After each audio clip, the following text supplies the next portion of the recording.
USDWs. To summarize, USDWs are defined as those aquifers which supply or could supply drinking water for human consumption. The regulatory definition of a USDW also includes consideration of both the quantity of water available and its quality. Since June 25th, 1984, EPA has been implementing and enforcing the federal UIC program in Pennsylvania. The program addresses several classes of injection wells, including nearly 1,500 oil and gas related wells in Pennsylvania.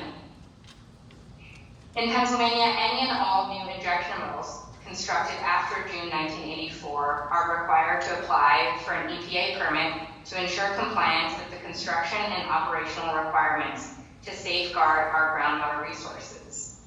EPA's UIC program is designed to protect groundwater resources through stringent casing, cementing, testing, and monitoring requirements.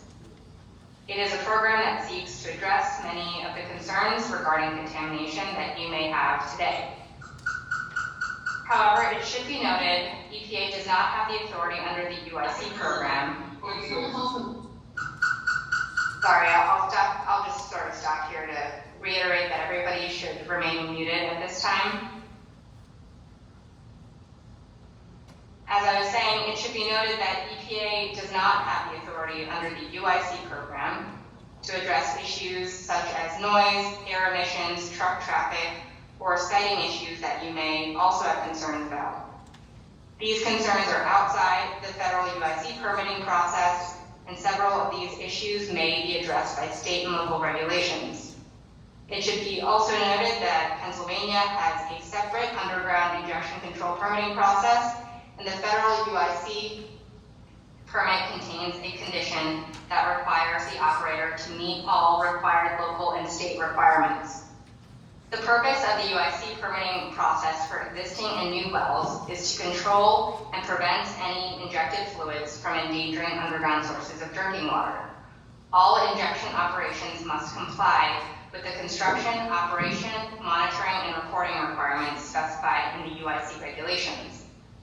Requirements such as specific technical requirements for construction of the well and maximum injection pressure limitations are all designed to ensure that injected fluids are contained within the well and in the intended injection zone. The EPA has several mechanisms for identifying non-compliance and has made a commitment to robust enforcement of permit conditions and the UIC regulations.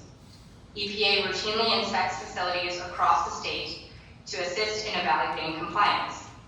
Violators of UIC regulations are subject to either civil or criminal penalties, and the severity of a penalty is based on the seriousness of the violation. Now, having supplied you with a brief overview of the UIC program and the purpose of this public hearing, I would like to briefly explain the protocol and procedures that govern this hearing. Please be advised that this public hearing is being recorded, and as required by federal regulations at 40 CFR section 124.12d, a written transcript will be made publicly available. In other words, everything that is being said today is being recorded word for word, and this transcript will be available for anyone who requests it. If you would like to turn on live captions, please click the 3 dots at the top right-hand corner of your Teams meeting screen, which says More, and then pick Turn on Live Captions. People wishing to speak or provide information will be asked to raise their hands in Teams and will be called upon to unmute. For those of you using Microsoft Teams, in order to raise your hand, you need to click the Reactions button at the top right-hand corner of your Teams meeting screen and pick the hand icon. For those of you who called into the meeting using your telephone, you can raise your hand by pressing *5 on your phone. Once called upon, those of you using Teams can unmute by clicking the mic icon at the top of the screen. And again, for those of you called into the meeting by telephone, you can unmute your phone by pressing *6 on your phone. You are not required to provide your name or the name of the group that you're speaking for today. If you wish to remain anonymous, just state that you prefer not to give your name or the name of your group. However, if you do identify yourself, please be aware that it will be part of the transcript. We want everyone to have an opportunity to be heard and will limit time to speak based on the number of hands raised at the start of the hearing. And additional comments can be submitted in writing. I want to stress at the beginning that we are not responding to your comments or questions today because the purpose of this public hearing is to hear and make an official record of your input on the proposed permit before us. This is not a debate or dialogue, but rather a forum for gathering facts and opinions regarding the proposed permit. Please note that we are exploring potential engagement opportunities in the community related to this permit. Under federal regulations at 40 CFR 124.13, anyone who seeks to appeal this permit or any permit conditions must raise all reasonably ascertainable issues and submit any reasonably available arguments supporting their position during the public comment period, which closes on July 26, 2023. This date was extended 2 weeks from its original date to allow for additional time for the public to submit comments.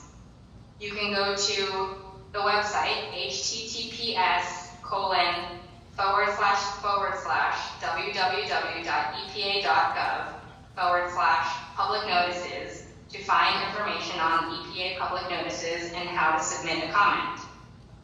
For those of you who wish to provide a copy of your statement or comment in writing, we ask you send that information no later than July 26, 2023.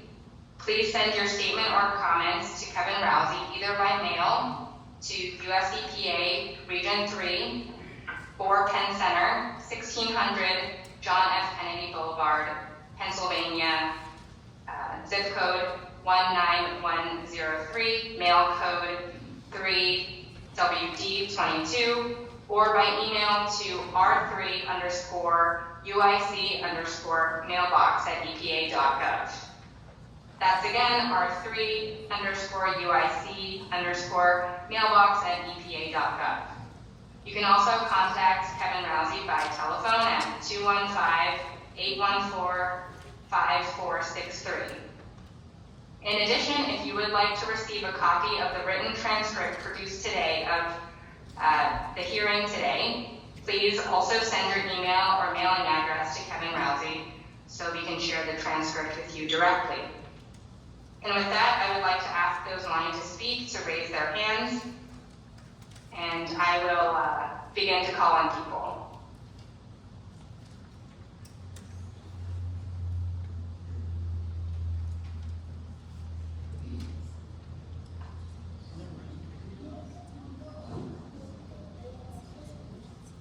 So far, I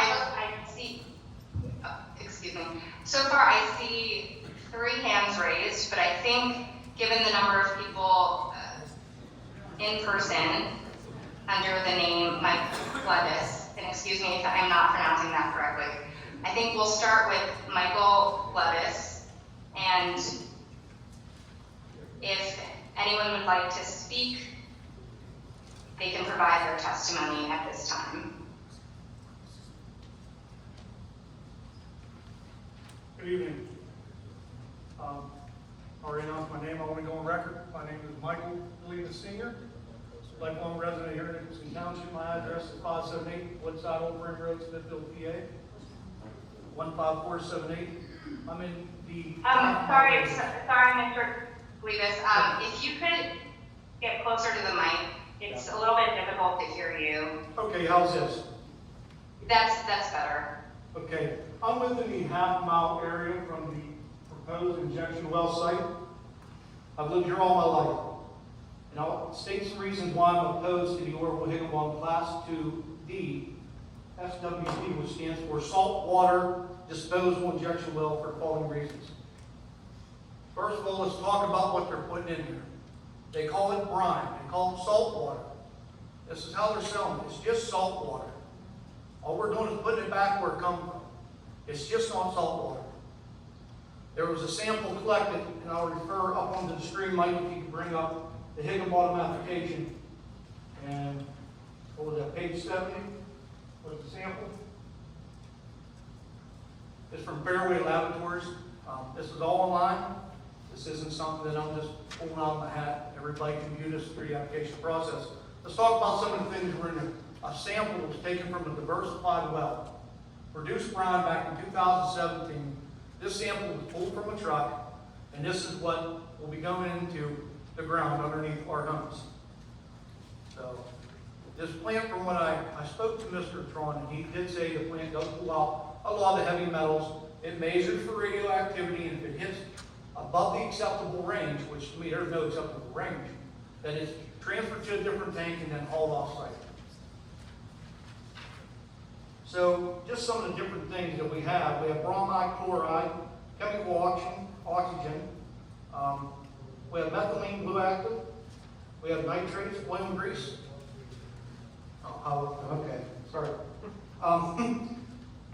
We have mercury, silver, aluminum, arsenic, boron, barium, beryllium, calcium, cadmium, cobalt, chromium, copper, iron, lithium, magnesium, manganese, sodium, nickel, lead, selenium.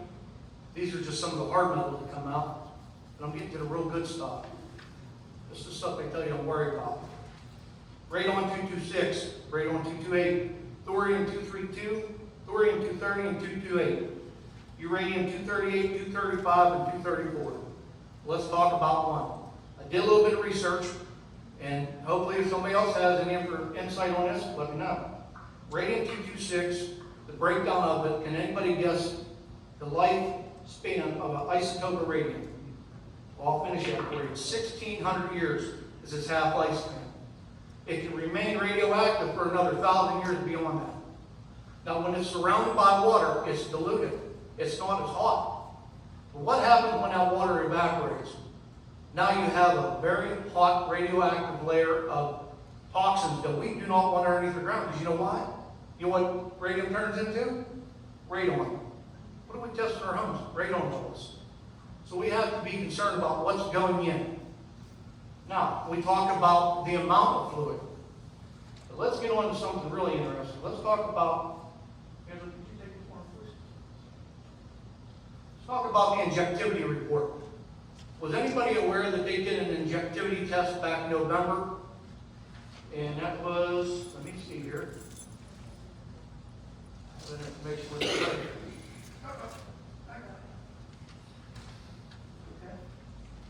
So anyways, I have the injectivity test report. Thank you. Let's go over this real fast.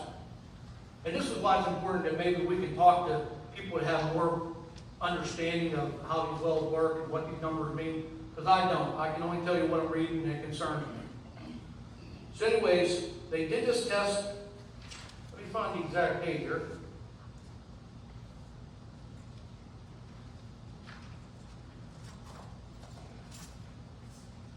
I believe it was the 23rd and 24th of 2020 is when they did the test. So when they started the test out, they started out at a max pressure. And I'm trying to get to it here. As soon as I find it. When did you say you tested that? They tested it at the Orville Higinbotham well site. Because they have to test the integrity of the well before they convert it into an injection well. What was it? Oh, I'm trying to find that here. I'll get it because it's in here. November 23rd and 24th, I believe, of 2020. Yep, there it is. Here we go. So, November 23rd and 24th. Here's how the test began.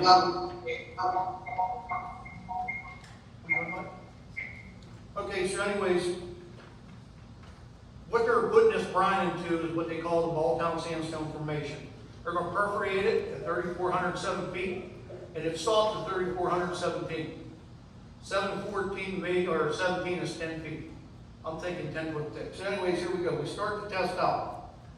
Brine injection was conducted on the 23rd and 24th. They put 5,000 barrels. For anybody who don't know, a barrel is 42 gallons. Okay? So they already put 220,000 gallons of this produced brine under our line. All right, whether it stayed underneath the Higinbotham Rock, I don't know. I'm no geologist. But I do know water moves, and I'll prove that here in a second. So they started out with the pressure I'm sorry, they put 330 gallons of acid in prior to that to re-perforate the well. We got to open it up so we can test the integrity of it, correct? So that's what they did. So anyways, they started the pressure out. They started to produce brine from 1/2 barrel per minute to 5 barrels per minute. Okay? With an increased pressure, let me see here, it was 1,753 psi. That was the beginning pressure. After 8 hours and 37 minutes of operation, they noticed a 50-pound psi decrease in pressure.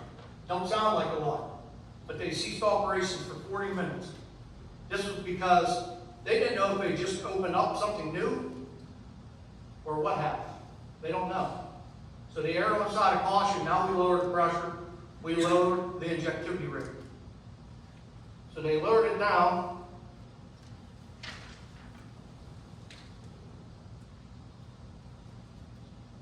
(1,402 psi). So it said, for the duration of the test, unless further breakdown was observed, 1,402. And then they continued from the point forward with 1,402 psi as the MIP, main injection pressure. In case you don't know abbreviations, I had to educate myself on that real fast. Yeah, that's a whole another 4 years of college here. Anyways, during this period, the injection started at 4.5 barrels per minute, BPM. That's how they have to abbreviate. It will decrease to 2.5 to 2.6 barrels per minute. That's the minimum regulation. Okay? That's your minimum. Alright? So that was based on increasing pressures at the high rates. The 2.5 to 2.6 barrels per minute rate, okay, was maintained for the final 8 hours of the test, during which the final 1,500 billion barrels of liquid were injected. Well, 1,500 BBLS. So BBL means billion barrels of liquefied substances. We know they didn't put 15 billion barrels. We know they put... That's just barrels. Barrels? That's just barrels. 1,500 barrels, okay. Thank you. See, this man, I needed you to read this report with me. So at the end of the pumping, the final wellhead pressure was 1,380. I don't know what that means. I don't. But the wellhead pressure dropped. Mr. Levis, I'm sorry to interrupt you, but you've given testimony now for about 9 minutes, and given other people in the room, I just want to give you maybe two minutes to wrap up. Okay. And following this, we are going to try to limit people to 3 to 5 minutes. Okay, sounds good. Just so that we can get to everybody. We're happy to come back to you after everybody's given their testimony, Okay. but if you could wrap up in the next few minutes. Okay, or so. I'll wrap it up. So anyway, we had an injectivity report where we lost pressure. Reason why I say that, when they put this fluid into the ground, I have articles, so I'll wrap up what I have here. But I will prove to you that it does migrate. If you have time, everybody's got phones, I want you to look up Noble County, Ohio. Okay, fracking wastewater produced brine. Spews 4 days before anybody showed up to clean it up and contain it. Then they still hauled an additional 36,000 barrels of this stuff away from the site. All right? Washington County, Ohio. Please take the time to look it up. The water migrated 4.5 miles away from an injection well. Showed up in an unused well. Showed up in production wells. And that was the Redbird number 4 mine. You can look that up. So that's proof that this stuff will migrate. It just will not stay in that formation. It's going to find its way, and then it's going to find its way up. And that's going to create pressures, and that's going to create seismic activity. The largest known one was in Kansas, 5.6 magnitude. You want that around your house? I don't want it around mine. You know what that's going to do? It's going to shake your house off your foundation. You're calling your insurance. What's your insurance going to say? You're in a low seismic area. We can't help you. Who's left to pick up the pieces? Your friends, your family, your neighbors. Not them, not G2 STEM. They're an LLC. You know what they're going to say? Sorry, we're bankrupt. There's our bond for $123,000. Flood the well. We filed bankruptcy. See you later. Then we're all screwed. That's all I have. If you guys want me to speak later on the information I have, I will, but I'm turning the mic over. We have Mr. Newhouse, Jason Newhouse. He's signed up to be a speaker here tonight. Thank you, sir.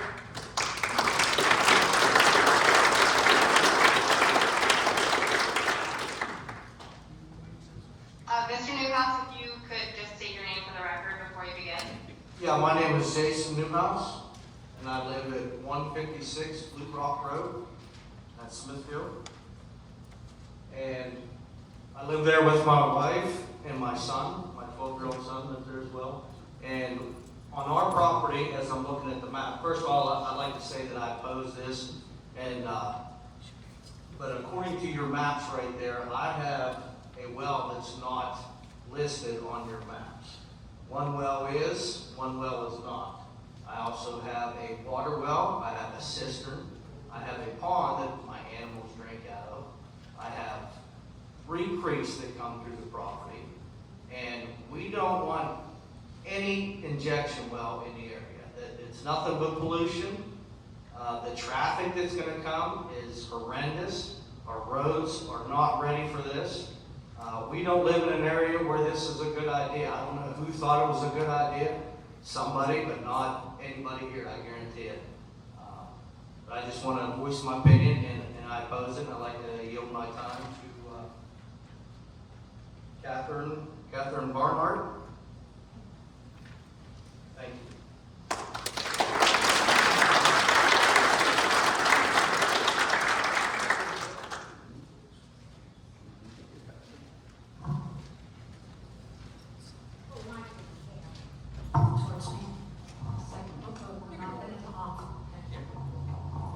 My name's Catherine Barnhart, and I live 100 feet away from that well, and I'm very upset about it.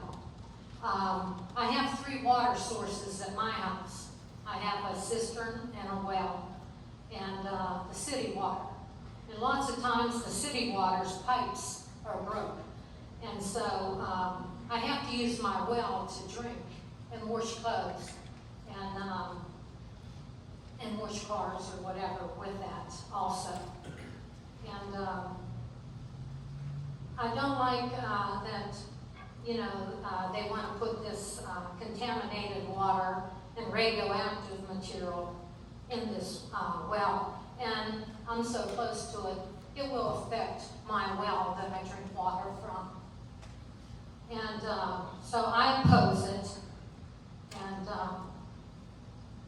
like I say, I'm 100 feet from it. And so that's all I have to say, that I oppose it and wish you would not let that well go in there.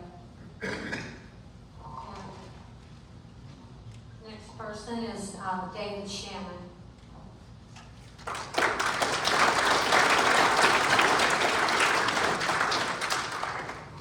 Hi, my name is David Shannon. I live at 484 Smithfield Masontown Road, about a half a mile east of the Higinbotham well, and I want to voice my opposition for it. I've probably got the same concerns that a lot of you have. One of the things that I've just encountered was in some research. I found that G2 STEM has, there's very little information about G2 STEM when you research them online. According to their permit, they have just one other saltwater disposal permit, and that's on page 102 of their permit application. As was mentioned before, there are a lot of other wells in this location. My property was one of the first to be drilled for a Marcellus well, and there are a number, there could be hundreds in this area, who knows, and they were drilled some could have been drilled over 100 years ago. The state has locations for them, but they are not necessarily accurate. If you look at where they have our Marcellus well located, it could be 50 feet away from where the actual well is shown on the mapping. So they could be out there, and they may not necessarily be where they say they are. Again, there was mention about the truck traffic. our road is bad enough as it is. There's got to be a wreck on our road at least once a month. It's a very winding road, no matter how you get to the Higinbotham well. And in the area of the well, there are children that, families, I think it would be a dangerous location for something like this. And somebody also mentioned our property values. Nobody wants to live next to an injection well, no matter how close it is. We don't want to be noted for the place that has the injection well. And one other thing is, if this does go to construction, who is actually going to monitor the construction of this well? What government agency is actually going to stand there and make sure that they build it the way it's supposed to be built? So those are some of my concerns. And I will pass the mic on to Hope Ainsley.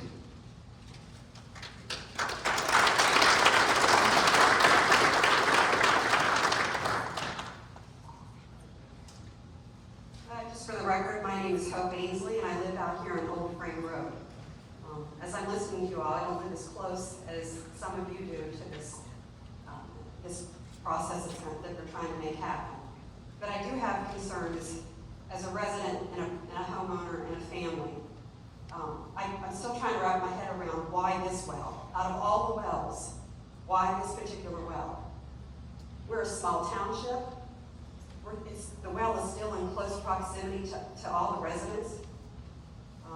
The concern is, how are they going to monitor and keep our land safe and our water safe? Once a month, they come and check it once a month, that's still 30 days where that water could have leaked out. How can you assure the safety of the next 5, 10, 20, 30 years from now? My son just built a home out here. He would like to put a well in, but after hearing this, it's scary. The traffic concerns, just like we've talked about, the Marcellus wells, all those trucks, there's accidents all the time, just, in the winter, or just someone driving down the road and they wreck the car. So how can we make sure these trucks are slow enough so no one else gets killed out here? And our roads can't take that, even if they promise to fix it. I just wish that they would reconsider it and take it elsewhere. Thank you.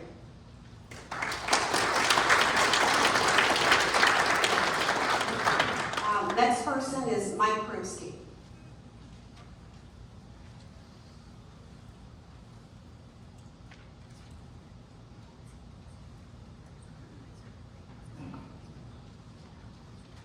Hello, I'm Mike Krupski.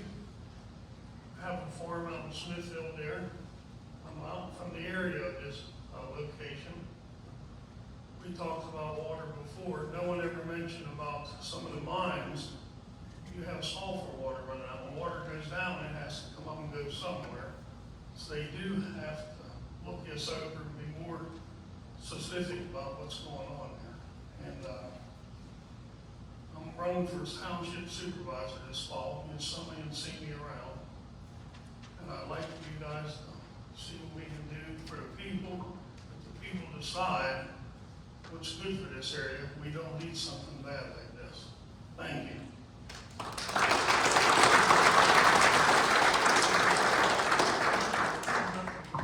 It's Scott Dunn is up next. Scott Dunn.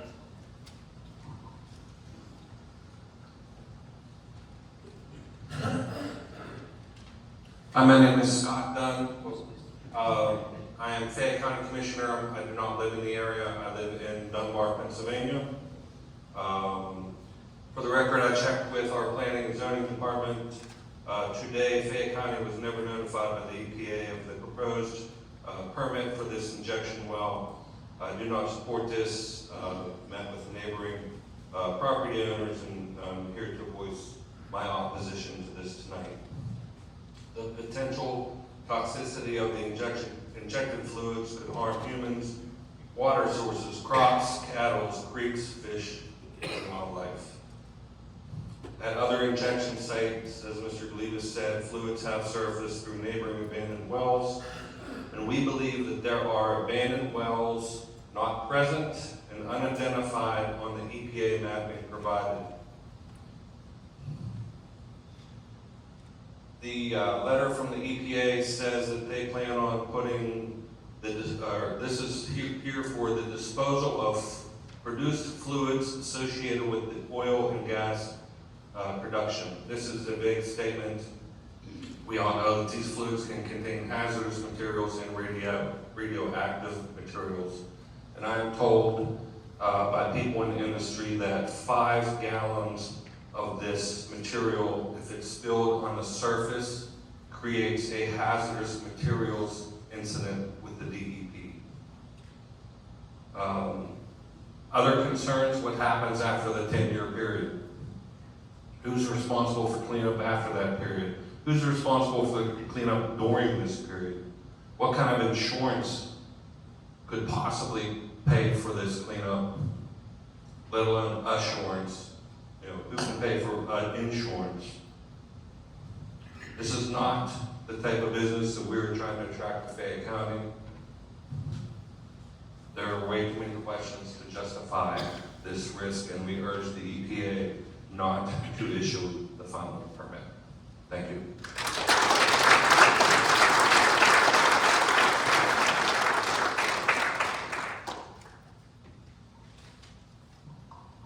Good evening.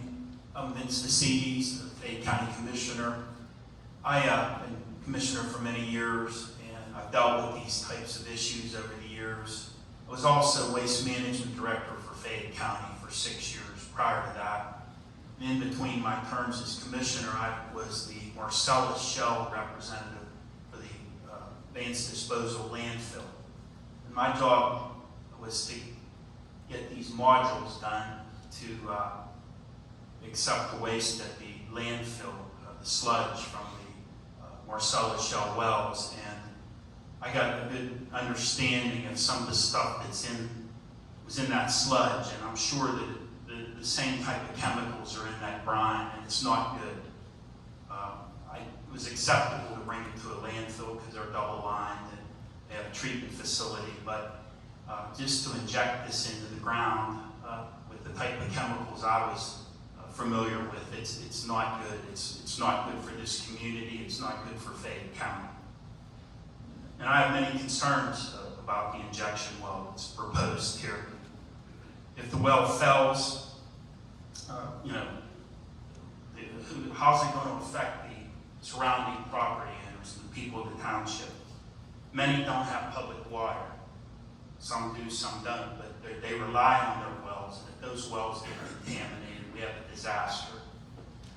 What chemicals are in, they say it's brine, salt water, but it's much more than that, as Mr. Cleaves mentioned, and it can be harmful to people. What about the old wells near the site? I've been told that there's many old wells that may not have been properly capped, and they don't seem to even want to identify those. That's a concern, because if they weren't properly capped, how is that this injection well going to affect them? I know that the EPA isn't concerned about roads and so forth, but I have to say these roads are not equipped to handle big tanker trucks coming down. It'll be a safety hazard for the residents here. There'll be accidents and possibly fatalities with that many trucks coming down that road. They're having them now. Just imagine what it would be like. And the roads just can't handle that kind of weight. They'll be crumbling, I'm sure, in the near future once that weight is truck after truck coming down there. And I'm sure the township supervisors are concerned about that. And I have my doubts even more when I read that injectivity report. Just a lot of question marks, a lot of concerns. And one of them is, could injecting this brine in massive quantities down into the earth, I read an article that it could cause an earthquake. That's not out of the realm of possibility. We certainly don't need that. So I'm totally opposed to permitting this site. I hope the EPA reconsiders that. It's not a good location. It's not a good site, and we don't want that type of well in Fayette County. Thank you.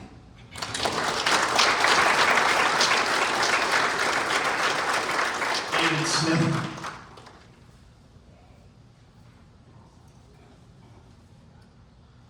Hello, I'm David Smith, 596 Smithfield Masontown Road, Smithfield, Pennsylvania. My farm connects onto this piece of property. And I think it's safe to say that everybody in here is pretty much for oil and gas management. As long as we dispose of this products or these fluids safely in a different position, or a different way. I mean, there's got to be.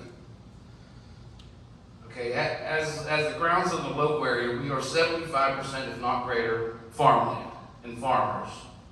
Someone has a garden, someone has animals, I do.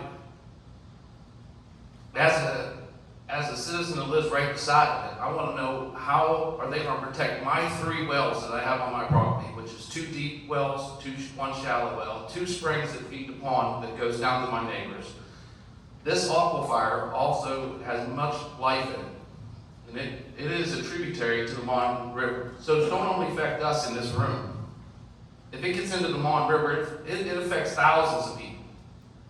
Not just us. So these springs and these streams, these ponds and wells, our farms and cattle, our horses, our chickens, our livestock, we rely on it daily.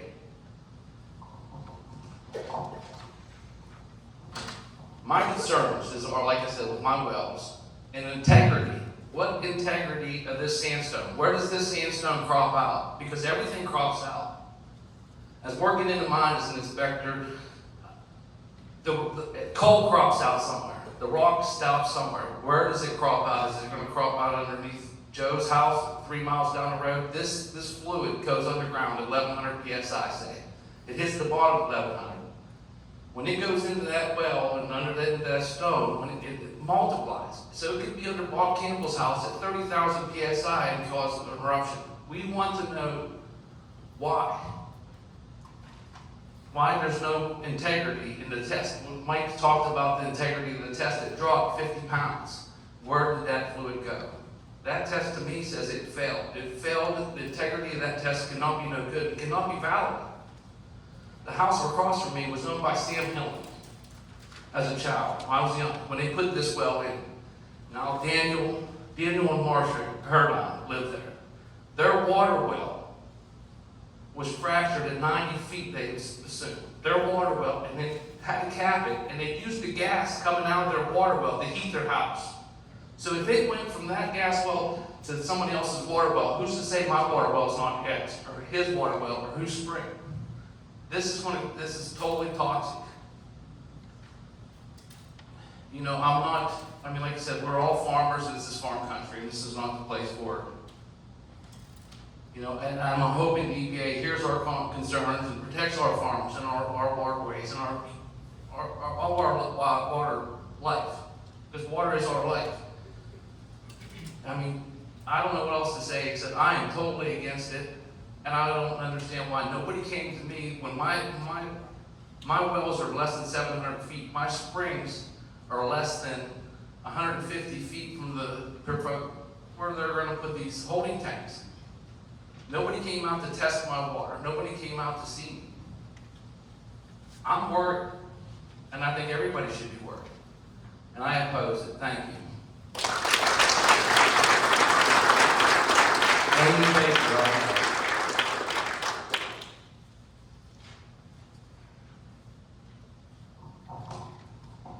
Hi, my name's Amy Baker. I live at 613 Smithfield Masontown Road, directly across the driveway from this well. My concern is, you probably all got this picture? Okay, these big wells are gonna hold all this water. If one of them cracks, leaks all this out, it's gonna run into his yard, down across the road, straight into her yard, straight into my yard. I have a cistern. I don't know if they know about that. I still use it periodically. So my concern is my animals animals, everybody's animals, farm animals alone. Anybody's garden's gonna get infected with radon, all the chemicals they have. They say they don't worry about the roads. I do. I've seen many people fly up that road. There's trucks lined up to go into their driveway. Somebody plows right into it. That truck explodes, all that is on the road, into my yard, into anybody's yard around. You know,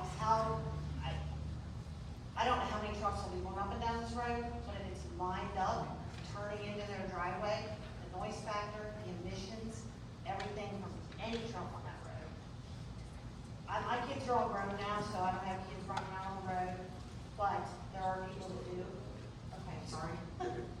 There are people that have children that I'd be concerned with if they would be out on the road playing by accidentally. My other concerns are, seismic activity. Who is responsible if a big sinkhole happens in my backyard? Is it their responsibility? They said no. You know, so is it Higinbotham's responsibility? Probably not. So it's going to be on me to try to either move. I'd like to move in the next maybe 10 years to Florida. Nobody's going to buy my house if this is next door. No one. So I might as well just light a match then, because it would be worth nothing. So that's all I have to say. I'm adamantly against this, and I do not want it next to my house.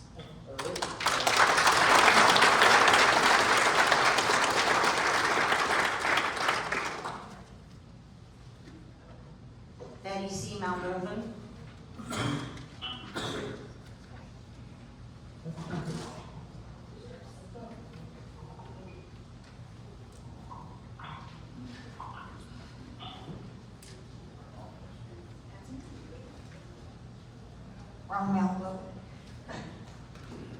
My name is Betty Moldovan. My husband is Thomas W. Moldovan.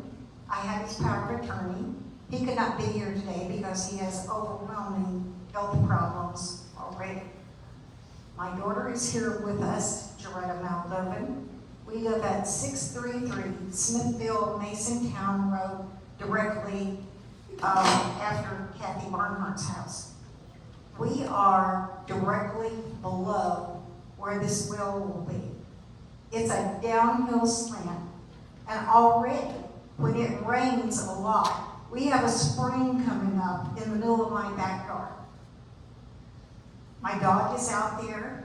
We have planted crops before, and with this going on, I would be scared to death to plant any crops, because I never know when toxic stuff is going to come up and affect them. All three of us have heart problems and other medical problems.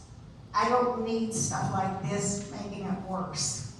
We have 3 cisterns below our house, which was built 140 years ago. The least amount of movement in the land would probably level our home. I don't want to take that risk. I am directly on the road. We are very, very close to the road, and it scares me to death at the idea of these large trucks. I don't know if they're going to be coming up the road or down from the crossroads.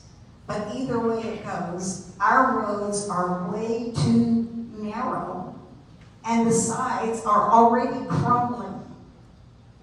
So what are these big trucks going to do? This is going to decrease the value of our property. No one is going to want to buy a house this close to an injection well. I have real fear of contamination from these wells, and I really oppose it. Thank you. John Diamond.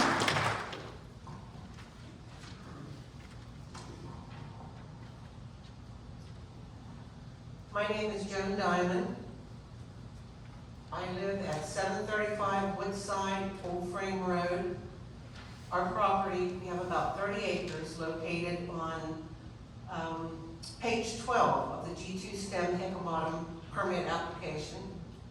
It's also on page 11 located in the area marked beyond the area of review, which means they didn't review our area at all.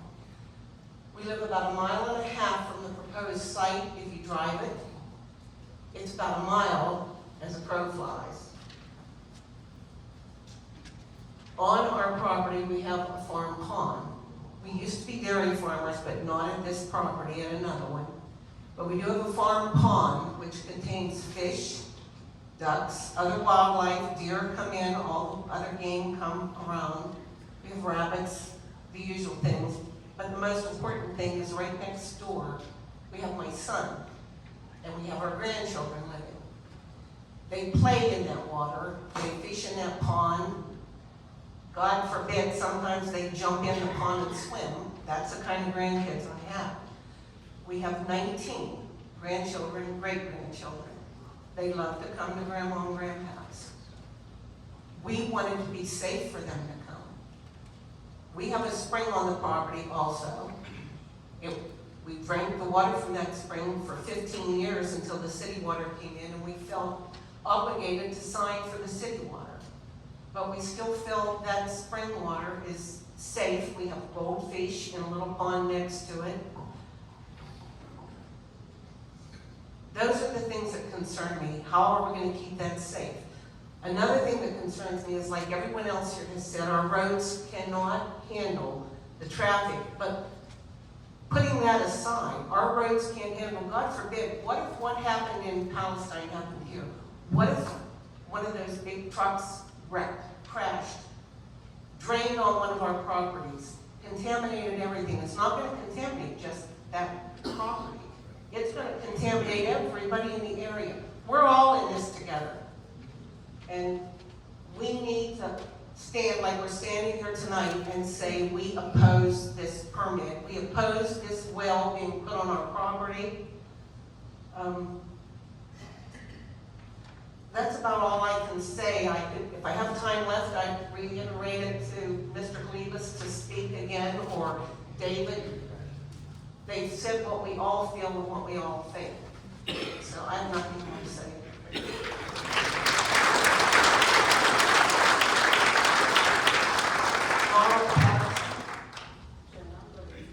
Exactly what I was going to say. You don't want the mic? Okay. Elliot Mazur?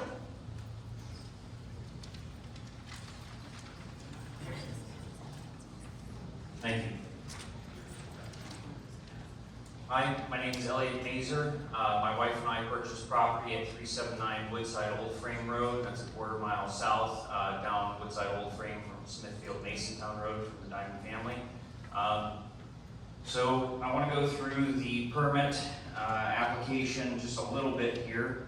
And before I start, I want to say that a couple things. In the past, I've been an environmental driller, so I've been on 33 different sites remediating all kinds of contaminants, from hydrocarbons to chlorinated solvents, dissolved phase, liquid phase, the whole 9 yards. The worst site that I remember, we were supposed to be on a site that was a 600-yard long plume. It turned into over 2 miles. The plume was headed towards the city's municipal water supply well field.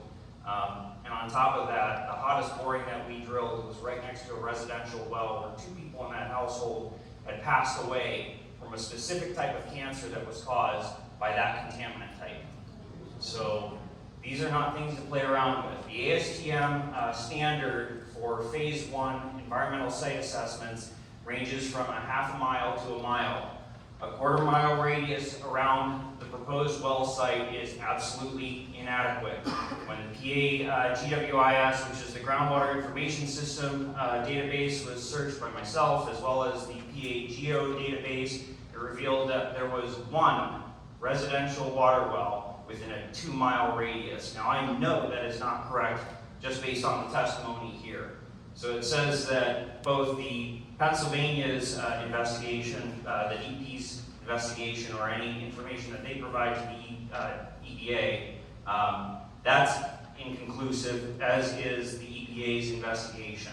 The EPA, rather the DEP, does not include cisterns on that map. Most people that have a water well have a cistern. If there is going to be any further talk about this well, I believe that the EPA absolutely needs to come out and do a survey of every well within at least a half a mile radius, if not a mile radius, to get a full picture of what's going on here.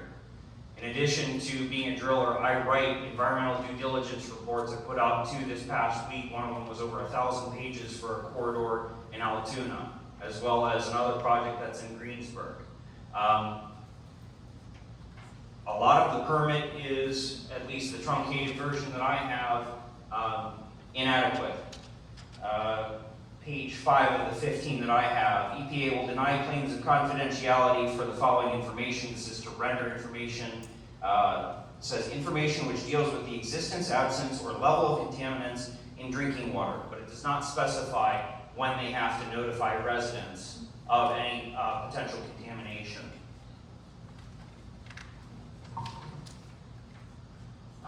Additionally, the permit specifies that the well would be inspected every 2 years for analyzing and recording injection fluid for parameters listed such as pH, specific gravity, specific conductance, sodium, iron, magnesium, chloride, total organic carbon, hardness, alkalinity, dissolved oxygen, hydrogen sulfide, barium, total dissolved solids, and manganese.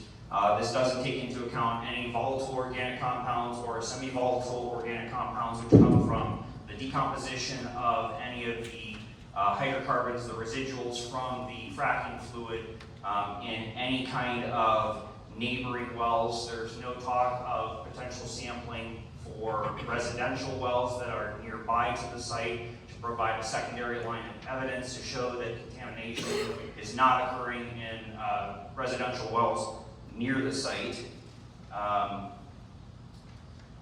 They're proposing up to 3,255,000 gallons of fluid per month injected. So to put this into perspective, that's over 500,000 gallons of material in 5 days.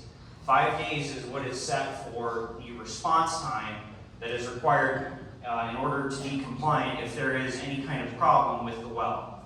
500,000 gallons in case something goes wrong. There's a 50 psi drop. Now, some more experienced drillers may tell you that is due to the rock formation fracturing, or essentially the plume, the cloud that's created underground from the injection of this fluid going deeper or moving up and expanding. Essentially, you're inflating a balloon underground.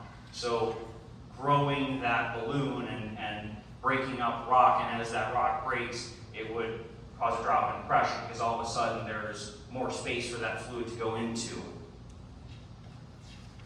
Mr. Mazer, I would like to interject here. You've been speaking for about 5 minutes, and so I'll give you 1 or 2 more minutes to finish up, but you need to move on after that. Thank you. Okay, thank you. The point is that I oppose this wholeheartedly, right? I've worked in the oil and gas industry in part. I've worked and work in environmental compliance in what I do on a daily basis. A lot of it's just searching databases, but I can tell you that the DEP and EPA's websites, their databases are incomplete. And that should be a concern to the EPA. We already know what happened at East Palestine. The debacle that was, the issue was mishandled, at the very least. That doesn't account for the fact that there's no description of bonding or any kind of reassurance that we have as to what Scott talked about, as far as if there's contamination, they're $137,500 and they're out. That's a pretty cheap buyout for something like what Norfolk Southern caused, which is $1 billion plus catastrophe. Now, I want to see the EPA come back and at the very least talk a lot more about what they're going to be doing, advanced testing, and not testing every 2 years as per required by the permit. right? 2 years is not enough. If there is any potential of a release, that needs to be at the very least weekly, if not monthly, depending on what the situation is. But it's like the banker's hours. You know, I wish I had that schedule. That's essentially what G2 STEM has with this permit. They've got it easy. Thank you.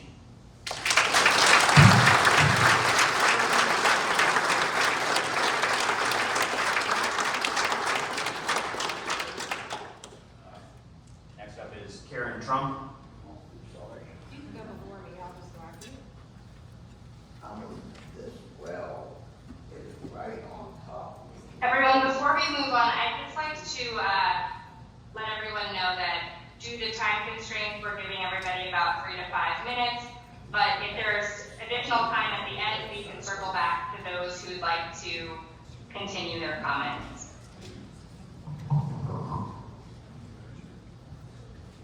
Okay, I'm basically right on top of this well. Whenever he's saying he's right here, this is actually my house right there. So I'm inside the red circle, the kill zone, I guess. Look, I've watched this creek. I've watched this creek go that is just, I mean, this is up the hill from me. Everything runs downhill. If there's a spillage, it's almost like a ditch dug straight to my house. And I watched this creek before they put any of these wells in. This creek that's behind here that runs Jacobs Creek, that runs clear down to the river. I've seen, whenever I first got there, there was creek chugs, minis, crayfish, everything in that creek. Whenever they first, before they put any of these gas wells in, they have completely destroyed everything. I mean, all you gotta look to do is see that once they inject it there, well, this goes from, he's sitting on top of the hill, and this goes straight down the hill. To me, I mean, down a steep hill to where it's almost pumped right to me. And if there's, I mean, we know how people pay attention to their jobs. If there happens to be a spillage of any type, being, you know, the tank, the truck, the way the guy puts it in the tank, the way the guy puts it from the tank to the well, the injection, is they gonna shoot that stuff down on the ground and blow my house clear up? I mean, I'm a cancer survivor. 2 years ago, I went and had and I believe it has to do with these wells. I suffer with tinnitus. I don't know if you know what that is. It's real bad ringing in the ears, and it gives me migraine headaches. I mean, I know for a fact this stuff is no good. They've halfway killed me. I mean, are they going to shoot stuff down in there and blow me up now? They tried to kill me with their chemicals. Now they just going to flat out blow me up. My name is Mark Gilbert, and I live at 128 Blue Rock Road. I'm the absolute bottom of the line. They say shit running down the hill.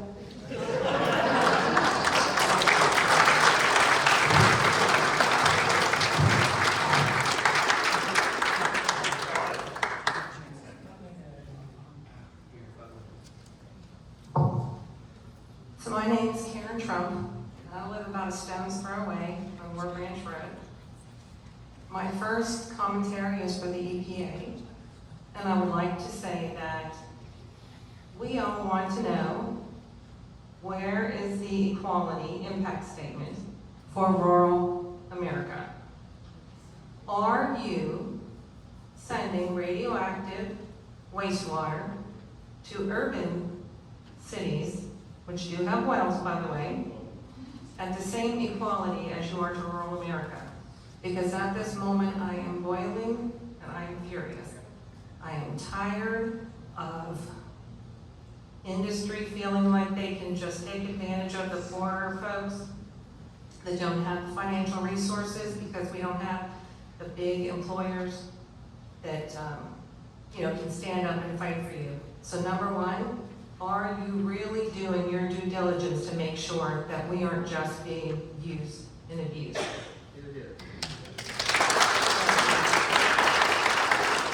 I'd like to, and I will put this in the record, from the state impact in Pennsylvania, from March 2021, in Cornell and Penn State had an opportunity to comment on Ohio and Pennsylvania.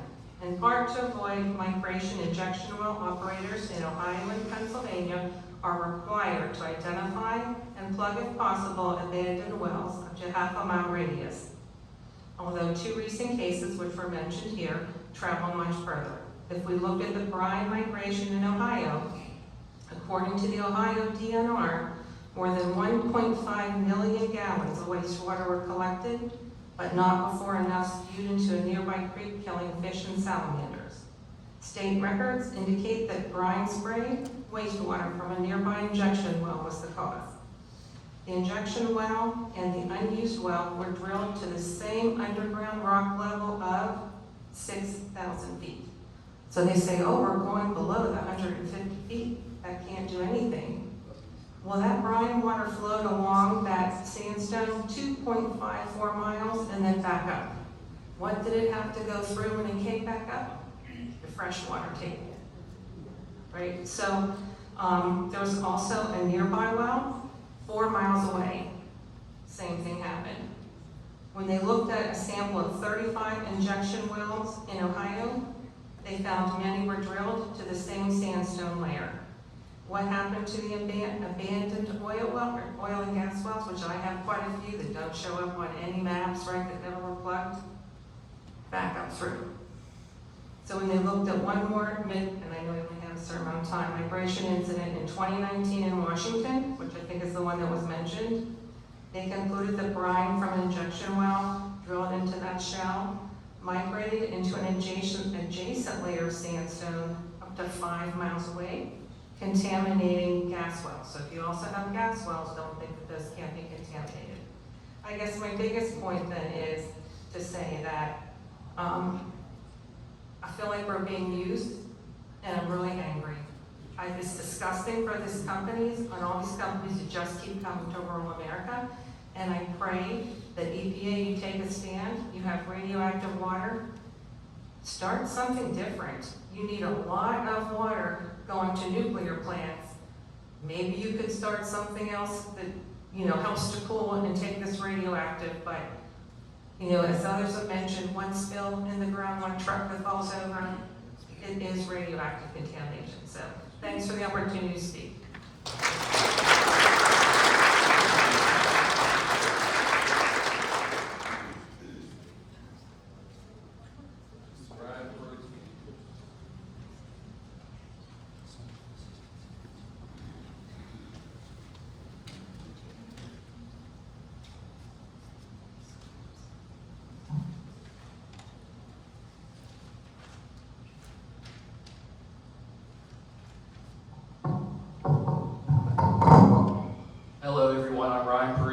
I'm a concerned citizen, a farmer, and a school director here in Fayette County.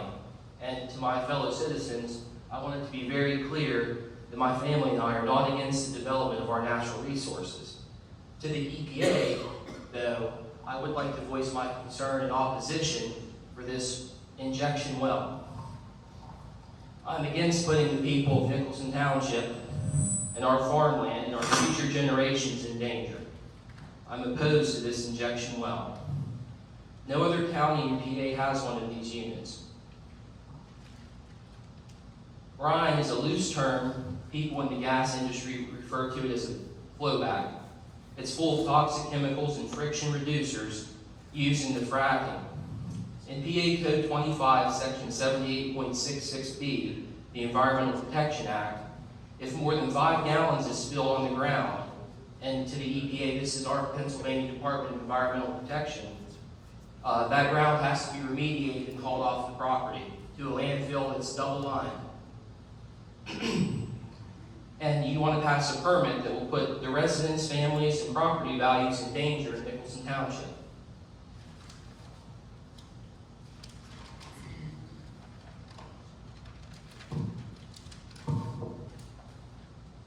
As a part of this permit, there'll be frack water trucked into the facility.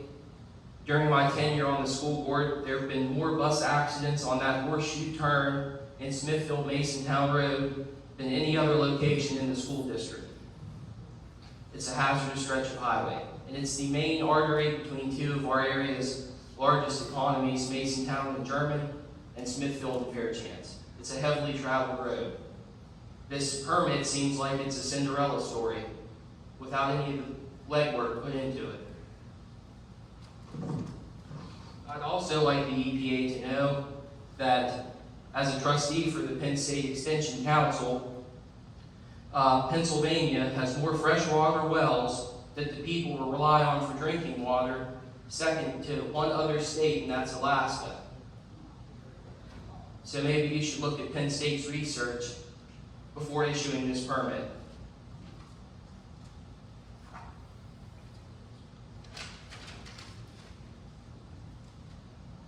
You know, I have a PhD. It's called a post-hole digger. That's all I need to know, that once this water is injected into the ground, that it'll find its way back to the surface. You know, I asked the EPA, you know, what's the credit rating for G2 STEM? What's their insolvency? What risk transfer, if they go bankrupt, do they have? Who's posting the bond for this permit? What's the recourse for the citizens of Nicholson Township if something goes wrong with this unit? That's what I asked the EPA.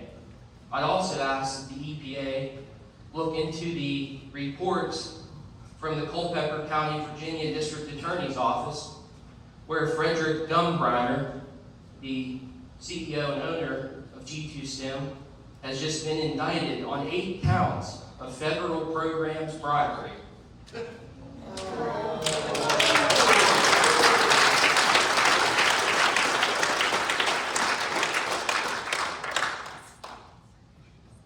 So I hope you got all that, EPA, and you consider coming down here and meeting with us in person, and we'll show you our PhDs. Thank you.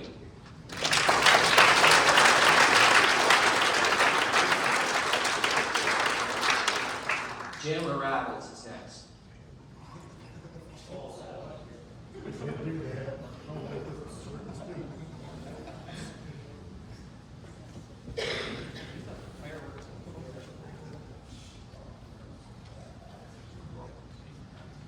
Hello, my name is Jim Ravitz. I lived here pretty much all my life right in Woodside.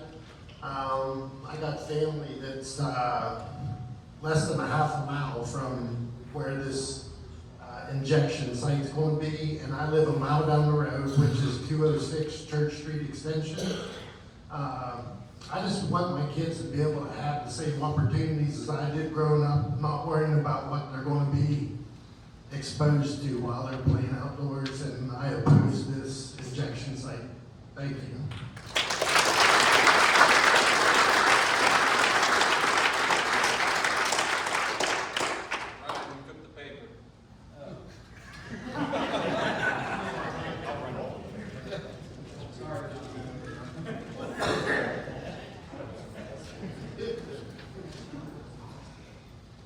Colby Sexton.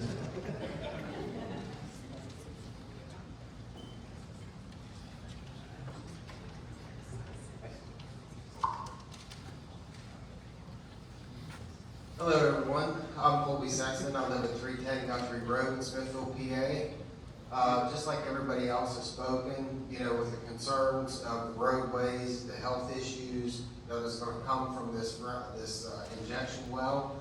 I mean, I oppose it. I mean, they shut down power plants, they shutting down coal mines, they're talking about going green, and then we're going to let this come in. No, I don't agree with it at all. I oppose this 100%. That's all I got.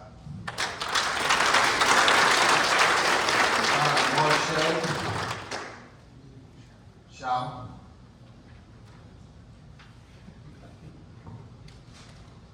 I'm Mark Shaw. I live at 358 Jacobs Creek Road, right below the proposed well site. There's 3 springs that flow off that property down onto mine. There's a old gas well, team worker in my field. Once they pump this well, the known carcinogens in it, there's no way they're not going to tell me that's not going to work back up through the ground. There's a lot of us that are coal miners. They pump millions of gallons out of the ground every day. When they start fracking that ground, they disturb them springs. It's going to flow into our springs. It's going to flow into our creeks. It's going to flow into our rivers.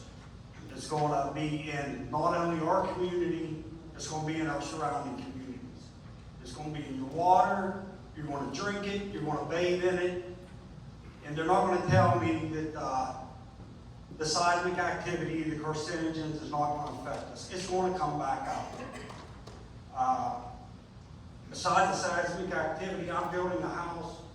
Who wants that? You know what I mean? Nobody wants their houses destroyed. I plan on putting in a pond.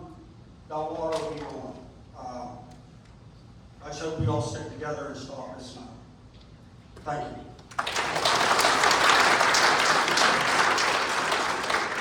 Joanne Ellen Spurl.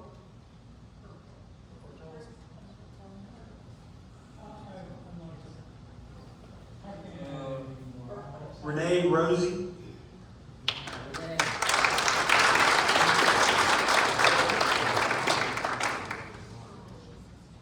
Good afternoon, ladies and gentlemen. My name is Renee Higinbotham Rosie. This is my brother's and my mother's property. Yeah, and I'm here and I am totally against it.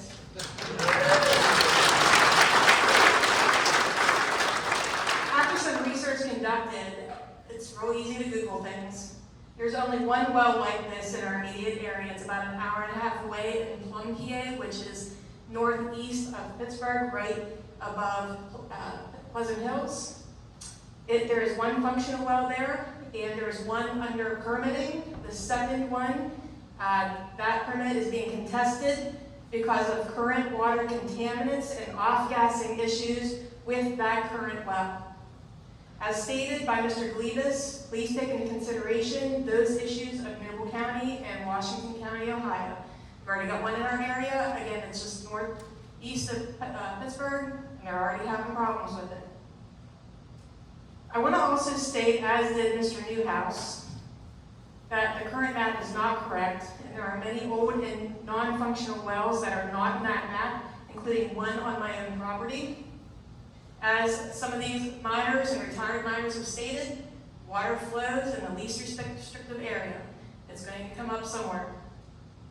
The installation of these types of wells have been targets to areas, as another lady stated, for low socioeconomic status areas. Yes, Fayette County is considered a low socioeconomic area. However, this area still have hardworking families and retired individuals that love our community. I've heard that trucks as far as Kentucky and Tennessee will be coming to Woodside to dump their toxic wastes. Let's think about that. Why are they shipping it here? Allowing this type of well now will open up the door to other dead Class 2 wells in our area.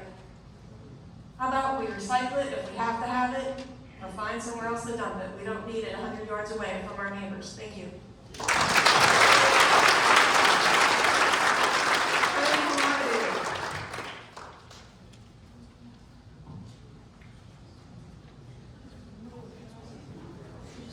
And Mr. Elliott, thank you so much for your research. Thank you. Hi, my name is Tony Lamadou. I live at 231 Smithfield Mason Down Road. And I've been here for about 40 years. I came here from New York and then Pittsburgh, where I went to school, and came out here with my husband. We love it. We love living out in the country. We love the atmosphere. We love the people in it. However, this kill zone that we were just talking about, this one well, by the way, is not going to be the end. This is a lease that was given to my husband last year that would give us several $100,000 if they decided to use our property. We turned it down.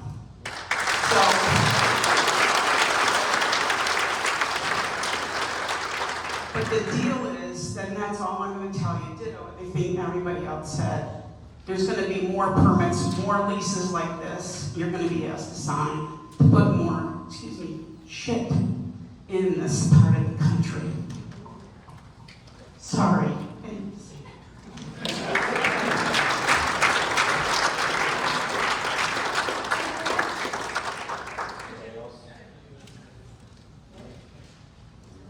Two more here. So three. You got three left here? Because we do got another quick couple people on the thing or two, so they can answer stuff too. Hi, my name's Jim French, 171 Church Street Extension. Definitely opposed to it, and really opposed to the format of this meeting. I can't understand why the EPA is not here to answer your question. I can't understand why the owner of the property, the designer of the well, the people who did the testing are not here to answer your questions, because you have many questions. And all we're doing is talking to ourselves. You're behind bars, Yeah, and I just want to say for the record, I am a licensed professional engineer, 30 years experience in the advancement of infrastructure, public and private. And I participated in many, many public hearings. And this is the first one I've ever been to where the people who are trying to do the project are not here. And I object to that. And I also think it was a little disingenuous the way the meeting opened, in that there wasn't a presentation that says, here's where the well is going to be, and here's what the circles on the map are, and here is the permit, and here is the criteria upon which the permit is judged. Because unless you're hitting on the things that they're looking for in the permit, then you've got trouble. It's almost like you got to make sure you say the magic words. I will also say, and I know that you're not looking for it, but maybe it'll come in handy down the line. I've a PhD, a real one, in civil and environmental engineering, licensed professional engineer, and my area is traffic and safety on highways. And I have testified in many public hearings, and my testimony is not considered opinion, it's considered fact, because I'm considered an expert. And I will tell you that there are many concerns with trucks, especially unfamiliar drivers, on Smithfield-Masontown Road. As 119, Smithfield-Masontown Road has inadequate sight distance.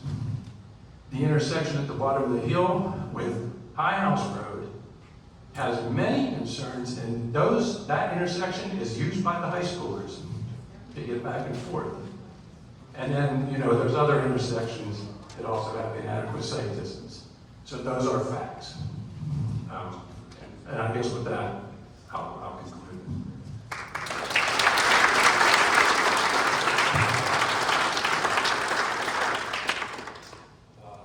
Tina, and I'm not sure I get it. D-A-C-K? Dia? David? Yep.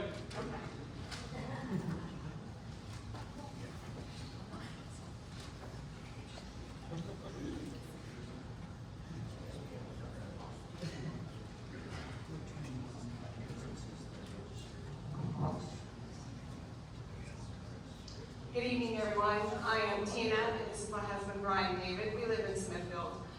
We just wanted to thank everybody for coming out, and we pretty much are saying the same thing that everything has been said here. We want to thank everybody who's done all their research, but we just wanted to voice our concerns. We just bought property for our children to build. It's adjacent to the new house property. My grandson is living near this property. We know what can happen. I don't care what they say. It will happen. We have children. My grandson lives right across the road. The new house family, their child lives there. My children go down to that pond. They fish. They hunt. Our Our wildlife drinks from that pond. We're ready to Higinbotham Hill, like we heard. It's gonna come down the hill. It can't contain it. Only God contains things. That's all I have to say. Just one other thing. I'm Brian David. I was born and raised in Woodside all my life. And like my wife said, we bought like 18, 19 acres of ground out there. It adjoins the new house and the Smith property.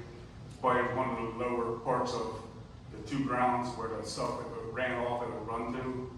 And my years working in the coal mine, it don't matter what they say, what they do. I mean, coal miners, they go out there, they drill. They know they got rock from here to there. They got this from here to there. But when they go down to mine it, they find all kind of different things. I mean, you never know where the rock starts, stops. You don't know where any voids under the ground is. You can't be under every inch of the ground to know what's going on down there. We also have 2 wells on our property, one that is not on the map. And we're, like my wife said, we're concerned about our kids, our grandkids. My son-in-law's family lives all around this property, our granddaughter, and we're really concerned with our future. We oppose it. Thank you.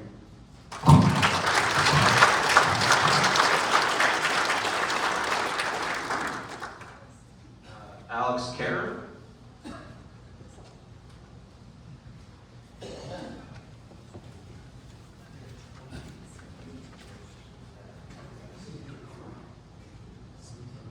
Hey everybody, I'll make this short and sweet. I know I've been here a while, I appreciate all your time. I'm not gonna make this an echo chamber like everybody else has been. Everybody's got great points. I'm not gonna continue to bring up the same ones. One thing I do want to bring up is do your research with, the EPA needs to do the research with this guy and their companies. This Fred Gumboon, he's got, I believe it's almost 30 LLCs registered in his name, including his G2 STEM. They are all registered to his house in Fairfax, Virginia, which is kind of strange to me. If you're submitting things for oil and gas wells, I spent 10 years in the industry, I do know a lot about this, from the service end all the way to high-level sales. You're not going to run this out of your house. You're not going to be submitting bids to the EPA out of your household, essentially, along with your 30 other businesses, or whatever else they may be doing. A lot of them are active, a lot of them are non-active. I don't know what they're doing. It seems like it's going to be a feather in somebody's cap, to me at least.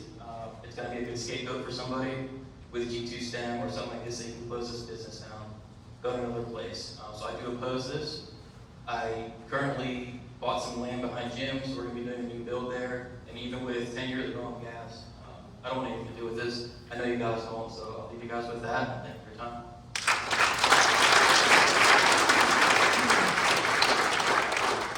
Brett Kuznar.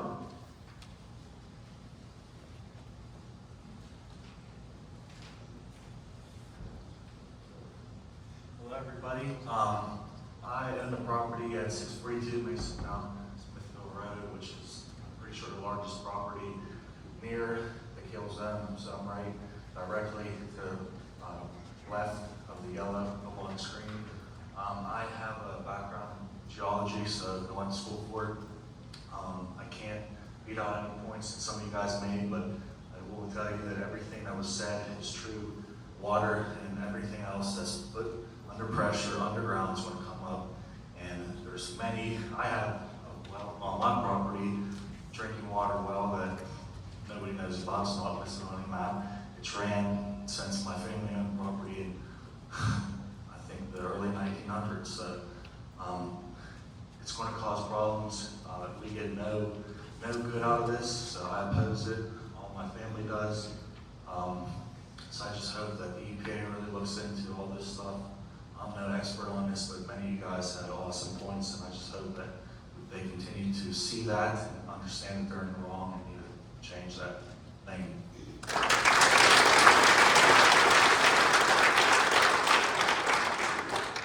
Frank Moldova. And after him, we got one more. Get the comments, concerns, and all that through the other people that are hands raised.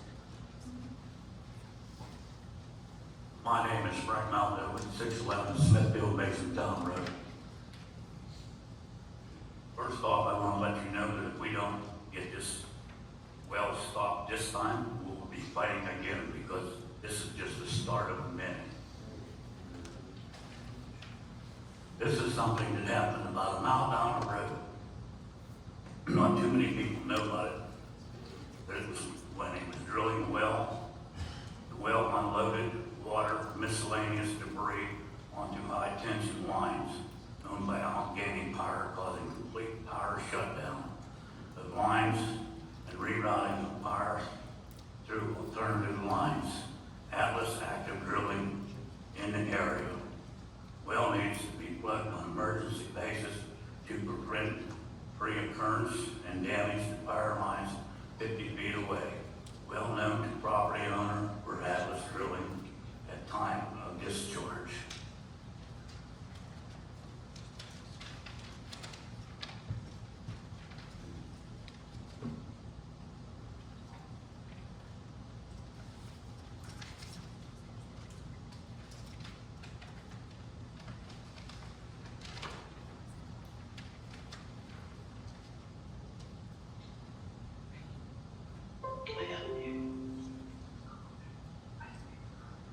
They have samples here for what is in the trucks that is being hauled. The result is an estimated value because samples of dilutions up above the BOD analyst did not meet oxygen depletion criteria. The spike recovery was above the acceptance in range for the matrix spike detected between the method detection limit and the reporting limit. Therefore, the result is an estimated value. The noted surrogate value was above the acceptance range. Sample was analyzed as dilution. Reporting limits were adjusted accordingly. Result was over the calibration range, but within the linear dynamic range of the instrument, the noted style analyte. Sample for dissolved metal analysis was filtered in the laboratory.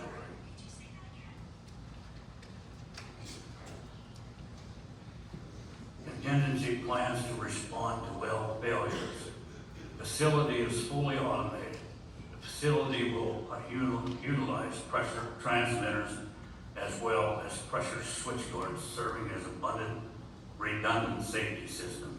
In the event of well failure, the system will stop immediately, not restart until failure is known. 1. In the event of well failure, a verbal notification to the EPA will happen within 24 hours. Why not 5 minutes after? In the event of a well failure, written notification to the EPA will happen within 7 days. How much destruction can happen in that length of time?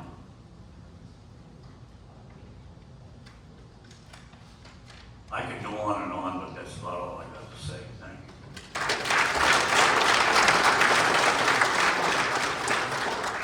you. And the last one here is going to be Doug Schultes.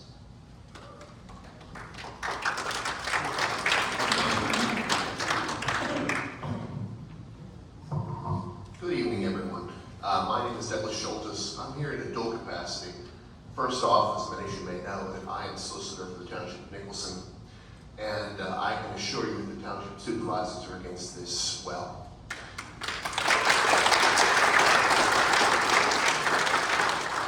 Thank you all.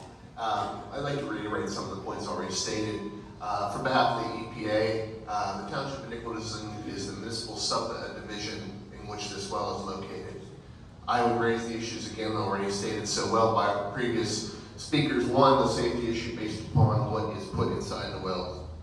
Again, the roads. This is an inadequate road system for a number of trucks that will be moving whatever into that well site. The proximity to homes is another issue. This is not it's a rural township, but this is not a rural area. There are many homes and families who live in this location. Additionally, in regarding the township, we are a small rural township. We do not have the capacity nor the capital to deal with any terrible emergency that may stem from this well. This is not the location for it, and we can't deal with this. I would ask and submit to the EPA to not approve this well site within our township. Additionally, I'm here in my individual capacity as a lifelong resident of the township. My family is some of the newer people in this township. We've been here for 125 years. My father and my mother's family have all been from this township. And as a lifelong resident, I too would be against this well site for the reasons already iterated so well by so many people. Additionally, I would say from my own experience that there are many well sites and mine sites that are not listed on any piece of paper. My late father would spend much glee going around the area saying, there's an old well and there's an old mine. And I would not submit as gospel any of the locations that are on record. Again, to reiterate, on behalf of the township and myself individually, we would be, my family included, against this well for our township. And finally, let me say to everyone here tonight, thank you everyone. Thank you to the residents of the township and everyone. You know, when push comes to shove, we do come out and we do support what's needed. Thank you all.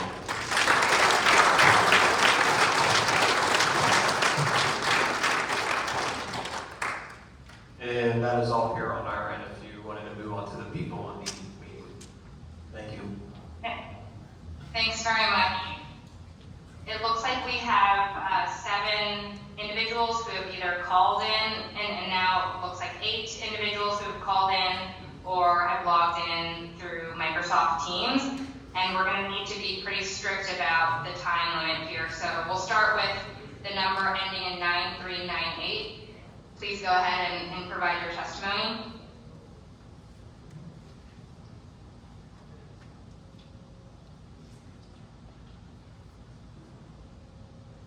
My name is Jim Rosenberg. I live in Redstone Township, and I submitted an extensive written comment, which my oral testimony will summarize. I have a good deal of historical information, which is not present in the EPA findings. And I'd like to briefly talk about a blowout which occurred at well Gastonowski 2. The API for that well is 051-24048.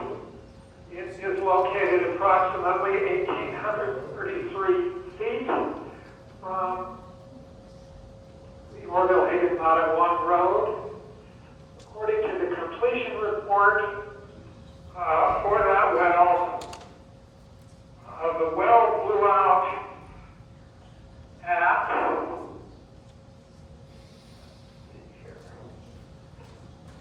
the well blew out at a depth of 2342 to 2380. Now this is really important because the cementing diagram for the proposed injection well shows a gap in the cementing, which is very, very close to the zone in which the Gastonowski 2 well blew out.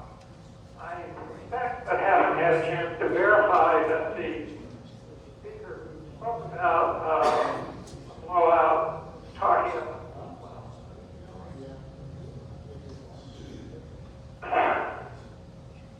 The second piece of information that I would like to impart is that there is an abandoned well listed in a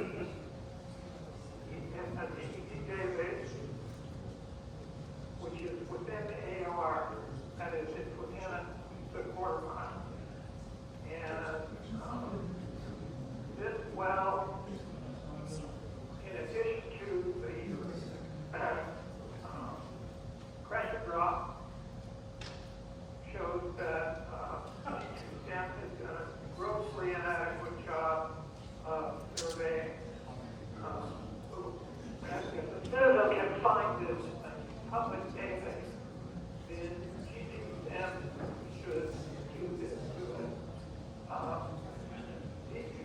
EPA has issued very strict guidelines for what GTM is supposed to do if they discover an abandoned well while injectivity is going on.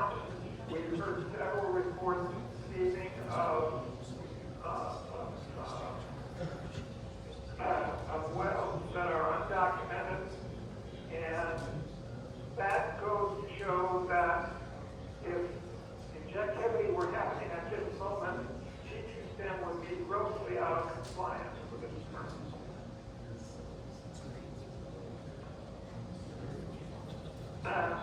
Mr. Rosenberg, if I could just interject here, we are at 3 minutes, and if you could wrap up within the next minute or so.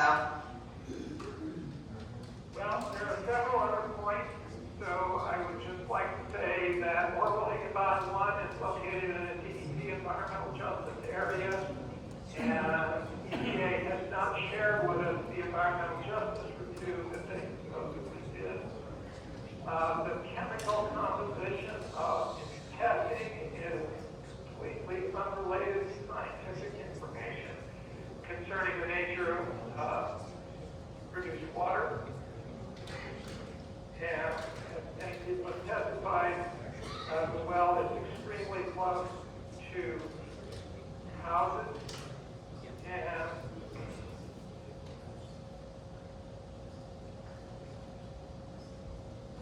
so I have a great deal more information in my written testimony, but I should probably wrap it up there.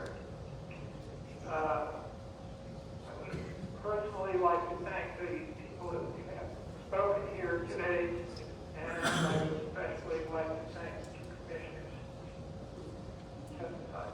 Thank you. Thank you. Next, we'll move on to Todd Pike, who is joining us through Microsoft Teams. Good afternoon. Can you hear me okay? Yes, we can hear you. My name is Tom Pike. I'm an environmental policy advocate with Protect PT, which is a nonprofit organization dedicated to ensuring residents' safety, security, and quality of life in southwestern Pennsylvania. I'll get through as much of my written comments as I can. I'm commenting today to draw your attention to several deficiencies in this application, this proposed well.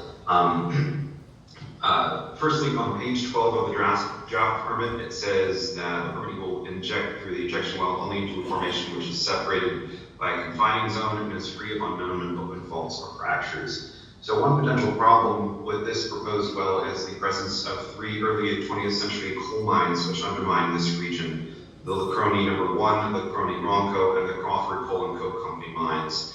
Each of these 3 mines, as shown on DEP maps, come within less than a mile of the proposed injection well site.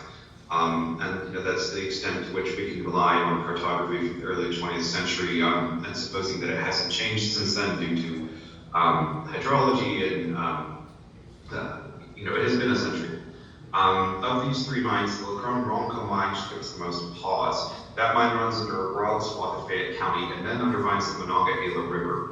Depth is difficult to judge from the DEP maps, but the Pittsburgh coal seam is about 800 feet above sea level. It's around the elevation of the Monongahela River, which is likely to be about 100 to 200 feet above the mine, which itself, the river cuts a bed 10 to 20 feet deep.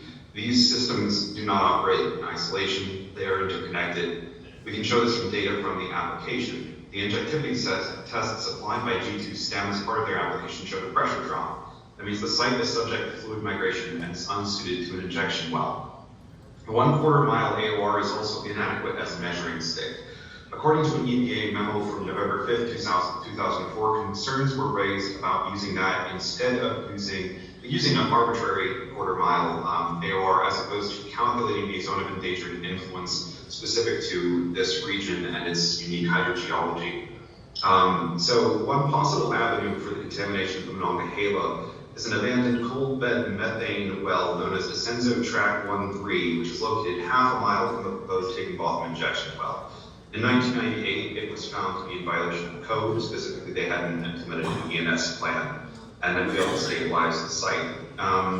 It was abandoned shortly thereafter, and it perforates, at least according to the map, it appears to perforate the Lacroni Ronco line. So this well provides a possible path for you to get anything injected deep into that shale layer into the mine, which then puts it within a stone's throw of the Monongahela River.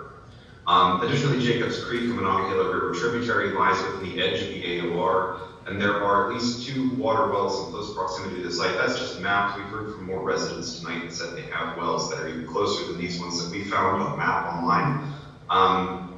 The wells need to be given further consideration in this permitting process. Taking together these hydrological features place the burden of proof on the applicant to show that neither the Lacrone Bronco Mine nor Jacobs Creek can provide a path by which the Higinbotham injection well could contaminate Monongahela River or local well water. The Monongahela provides drinking water to 1 million people, then it flows into the Ohio, which supplies 5 million, and then in turn the Mississippi, which adds another 18 million. With drinking water of 24 million people at stake, the EPA should abide by the precautionary principle and deny this permit until and unless the applicant can demonstrate that the Lacrone Bronco Mine does not and cannot connect hydrologically to either the Monongahela River nor the proposed injection well site. Another issue is that the longitude of the proposed injection well is listed incorrectly on the statement of basis. It lists 2 sets of seconds that produces a longitude that does not correspond to any location. This document must be recreated and reprocessed with a legible longitude. I had to correct the longitude before I was able to locate this well site. The public has a right to know the precise location of this well and should not be expected to decode incorrectly transcribed coordinates. It also calls into question whether there are other transcription errors in the coordinates or other aspects of the statement of basis. How is the public supposed to give accurate public comment without being certain about our assumptions about where the well is? There's nothing more fundamental to the application than the location of this well. It also says on page 13 of the draft permit that if an abandoned well is discovered within the AOR, the permittee shall stop injection operations and notify the director in writing upon discovery.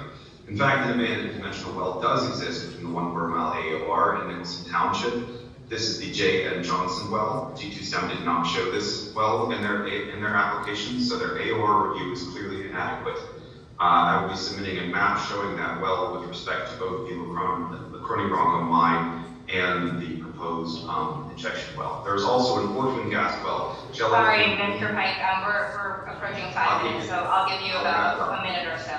Thank you. Understood. There's an orphan gas well, Jellicoe 1 lying at the edge of the 1 quarter mile radius AOR. It's 0.28 miles, so that's a rounding error away from the AOR. It just depends on how you measure it. In closing, I'd like to note that I grew up hiking in Fayette County because of expanses of forests and streams. It is famous for Frank Lloyd Wright's masterpiece, Falling Water. The Higinbotham injection well, as proposed, is a different kind of falling water and one that Fayette County does not want to be famous for. EPA should deny this application until and unless these inadequacies are addressed.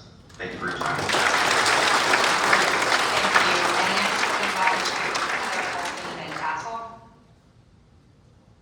Hi, my name is Heather Bolton Van Tassel. I'm the Executive Director of Three Rivers Waterkeeper, who works to protect the water quality of the Allegheny, Monongahela, and Ohio rivers and the respective watersheds, which this injection well would be part of. I really thank you for the opportunity of these comments, and we've heard really great opposing reasons to not permit this well here in this region. And I'm going to focus on one of our comments that we're going to do, but we will plan to submit a formal written comment that's more technical. The most important thing when we're looking at this permit is the lack of monitoring of our environment and our public health. In fact, the monitoring that is expected is after 2 years, they'll monitor the wastewater that's going to be injected back into the ground, but there is no monitoring system for the groundwater, the surface water, anyone that has well water in the region, whether for contamination there. Additionally, the parameters that they're stating that they're going to monitor the wastewater for do not include those that are actually going to be harmful to the community's public health as well as the environment. We know that wastewater is radioactive, yet there is no monitoring of the wastewater for radioactivity. We also know that wastewater can contain PFAS, which are considered to be forever chemicals that don't break down in our environment and can cause cancers and other long-term health problems. So it's really important when we think about this permit that not only do we know that injecting wastewater back into our ground, that we're going to impact waterways. There is no system for monitoring for when that happens to this community. And as mentioned, this is extremely close proximity to a tributary of the Monongahela that feeds into the headwaters of the Ohio River Basin, which provides drinking water to 5 million people. Not to mention to the direct impacts and immediate impacts that are going to be extremely detrimental to the community when it comes to drinking water sources. Now, as you've heard today, there's lots of other reasons why we need to oppose this well, beyond the fact that there is no system for monitoring the impacts on our environment and on our public health, but that this community is not willing to have this injection well in their region. It's going to have increased traffic, bringing in noise and additional types of pollution to the community. It is not going to be the only thing proposed in this community. Oftentimes when we see things like this happen, this is just the tip of the iceberg that would come to this community. And once it starts rolling, it gets really impossible to stop. Furthermore, these vehicles that are moving from one location to the next, transporting this wastewater, are going to have residual contamination themselves. And so when they're driving through these communities in the rain, that's going to get washed off onto their roads, into their water, surface water. That's going to contaminate their water for their agriculture. It's going to contaminate their water for their livestock. It's going to contaminate their water for their recreation. And if anyone has a well water, and again, it's going to contaminate the tributary of Jacobs Creek that leads into the headwaters of the Ohio River Basin that serves as a drinking water source for 5 million people. This is not just a local issue, while the locals will be most impacted. This is an issue along our whole region in the Ohio River Basin, and we oppose this injection well. And I think I'm coming up on time, so I will hold my comments for my formal written comments. I really hope you take in consideration the fact that there is no monitoring of this injection well to protect the environment and to protect the people. Thank you for your comments.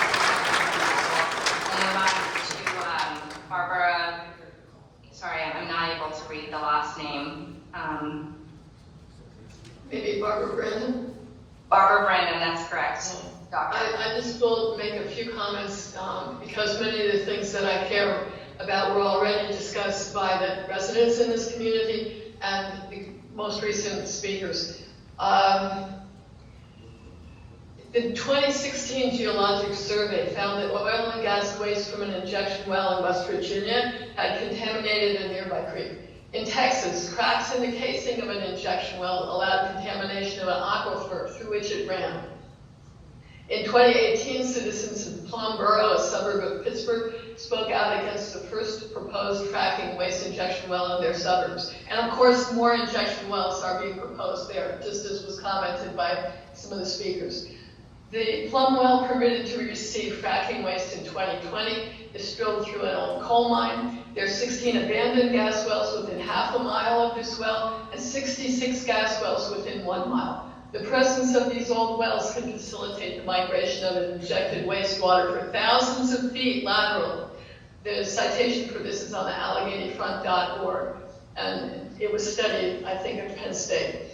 This well was a conventional well, the one in Plum, just like the OH1 well. It was converted from conventional into this injection type well. The internal conduction of the casings in such a well must be examined for weak areas, of which there are usually very many. These are prone to rupture when it's exposed to the increasing pressure of injection fracking wastewater. Converted wells are very likely to spill fracking waste. Near the injection well in Plum, the formerly quiet neighborhood now experiences heavy truck traffic 24/7. Offloading fluid increases the odor of toxic organic compounds. Very many contaminants in the fracking fluid were already mentioned. One that wasn't is benzene. People living within 3 miles of a site polluted by benzene have a 30% greater chance of developing leukemia. This was well documented around refineries. We don't want spills from this road, from the truck accidents that would happen, bringing this injectate into your neighborhood. So I strongly oppose this permit, and I would like to see no injection wells in Fayette County ever. Thank you very much for the opportunity. Thank you. And next we'll move on to James Cato.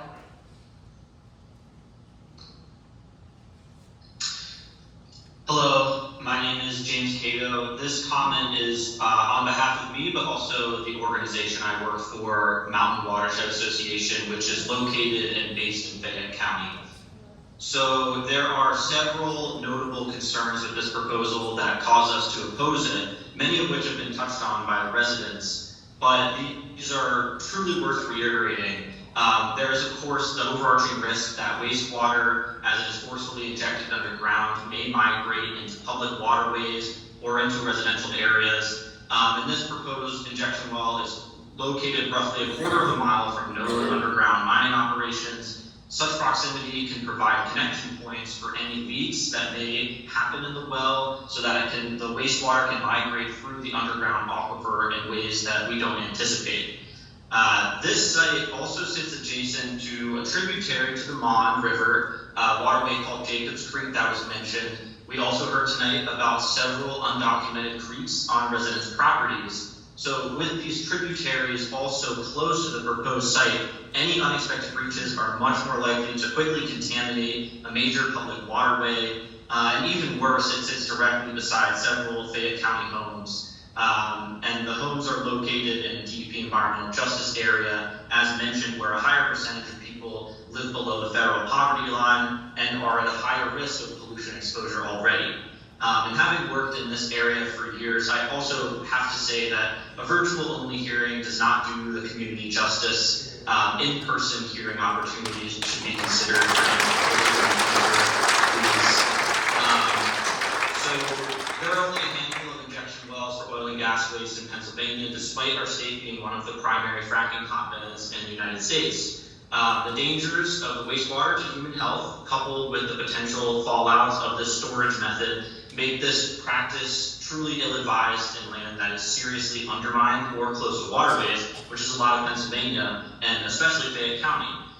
Placing this facility close to homes in an environmental justice area here in Fayette County with conditions including those nearby mine voids and tributaries is of high concern. In addition, this site has not properly attained the safety requirements necessary to comfortably approve the development. As many folks have mentioned, the injectivity test suggests that fractures from drilling may have caused a pressure drop, which does indicate a high likelihood of gas migration if the injection well is approved. And it was also mentioned that there is an abandoned well titled number 051-90111 inside the quarter-mile AOR of the proposed site. This not only increases the risk of waste migration if the liner fails, which is likely over time, but it also shows that G2 STEM was not thorough enough in its AOR review and may have missed other critical details in that area. Finally, I would also like to touch on the Yazanovsky 2 blowout once again. This was an example of fracking that jumped to an abandoned well and caused a blowout, and it was not far away. Such an event could happen at the Nicholson injection well, and the produced water blowout would pose a significant health risk to this community around the proposed site. And for wastewater of this makeup, with these health risks, the AOR review a quarter mile, which has already been shown not to have been conducted thoroughly enough, is insufficient and should be increased to a quarter mile before any more work on this development can move forward. In summary, injection wells have a high bar to clear due to the nature of the waste and because of their potential for unforeseen communication with a tributary to a major public waterway adjacent to the parcel on one side and known undermining on the other side, coupled with an unmentioned abandoned well within a quarter mile and a recent nearby blowout at the Yazanovsky 2 well. This site is inappropriate for this development. It is an environmental justice area as designated by the PADEP, and the proposal sits just over 100 meters from the nearest home. Please conduct a thorough review and deny this applicant the necessary approvals for this unsuitable proposal. Thank you.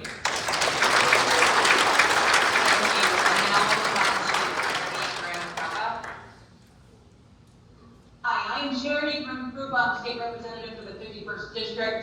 Will I be cut off at the 2-hour mark? I think that given that there's 2 additional people after you, we'll give everybody about 3 minutes each. Okay, thank you. I'm going to abbreviate my statements and reserve the right to supplement my via written statements and my comments in more detail. But I want to start off. I am the representative from 51st District, Southern Fayette County, but for much of my childhood, Nicholson Township was home. My parents still reside there, and many of the people that spoke tonight are friends and family. And I just want to say how proud I am of the local community for coming forward, because despite whatever our differences might be, we can all agree that clean, drinkable water is essential and a safe, contaminant-free environment is essential. Now, while I understand that the regulations regarding these disposal wells aim to avoid contamination of groundwater and subsurface water, we all know that anything run by humans is subject to error, because at our best, humans make mistakes. Accidents happen, things don't always go as planned. But it's sad that we have to note, and several of the speakers hit on this, that historically across our nation, underprivileged communities have been used as guinea pigs to test the limits, the environmental limits, or simply used as dumping grounds for toxic waste because big money corporations or the government believe that the community is too poor to put up a strong opposition. And we're proving them wrong tonight. And the caliber of the people that have spoken and the scientific expertise, I commend you all for stepping forward and coming forward, because there's no way that this well was going to come into Nicholson Township or Fayette County without a fight from all the people that you see in the room today. And they've come together on short notice. I can only imagine what the opposition will be if this permit is granted moving forward. A couple things that I want to note. Initially, forgive me because I've been all over the place. The EPA should be looking into things and independently confirming where all of the nearby wells are, including abandoned strip mines. We need to know specifically where the surface bodies of waters, springs, mines, quarries, water wells, homes, and roads, they need to be identified and mapped out. And the community has come forward and said, what was given to the EPA, what the EPA is referring to, is not accurate. And that should be the first red flag. Not only do several members of the community and the local immediately adjacent community rely on well water, how many farmers rely on groundwater retention wells, man-made wells, and springs? And all of those things are subject and at risk for potential contamination if this injection well goes through. What is the EPA going to do to ensure that there's proper cleanup if contamination occurs? I'm not even going to get into the road traffic issues because I think it's a given. Anybody that has traveled the roads of Nicholson Township know that they are not safe for large tanker trucks to be traveling back and forth. One issue that I do want to touch on briefly too is the potential financial liability of the landowners. Under the Brownfield Act, innocent landowners can be held financially responsible for contamination. They don't have to, without any concern about whether they put the contaminants there, if they were responsible for a hazardous release. If the company that injects these contaminants goes bankrupt, and the landowner that leased with them goes bankrupt, under the Brownfield Act, it will be the landowner whose land and groundwater is contaminated that will ultimately be held financially responsible. Innocent landowners, like the people that are all sitting in that church right now in opposition to this. The government has an obligation to protect its citizens. This is an opportunity for the EPA to step up and ensure that one of the poorest regions in Pennsylvania is protected from unnecessary toxins being pumped into the land we live on. I ask the EPA to deny the permits, and I'll submit further comment via private. Thank you for the opportunity to speak.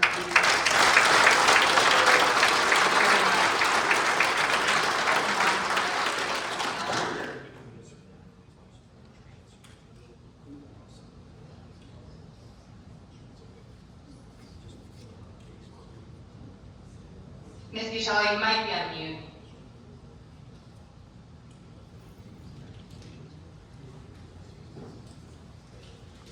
All right, I think in the meantime, we'll have Tony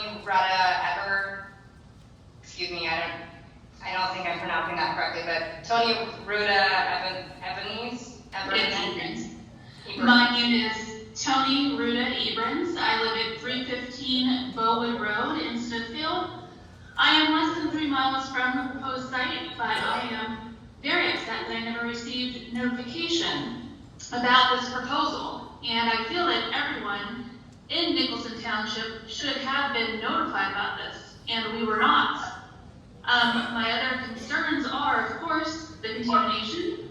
It's been shown that these kind of wells can pollute water sources up to 5 miles away. So there's a great chance that people around me will be affected. I have children, I have free-range animals, they play outside, and I don't need them exposed to radioactive material. Of course, these have been known to cause earthquakes, and any kind of accident with the delivery of the product, the injection process, or the well failing eventually would be catastrophic. So I am just wanting to say that I am very opposed to this well because it doesn't endanger the health of our children, our families, and the local wildlife. Thank you. Thank you.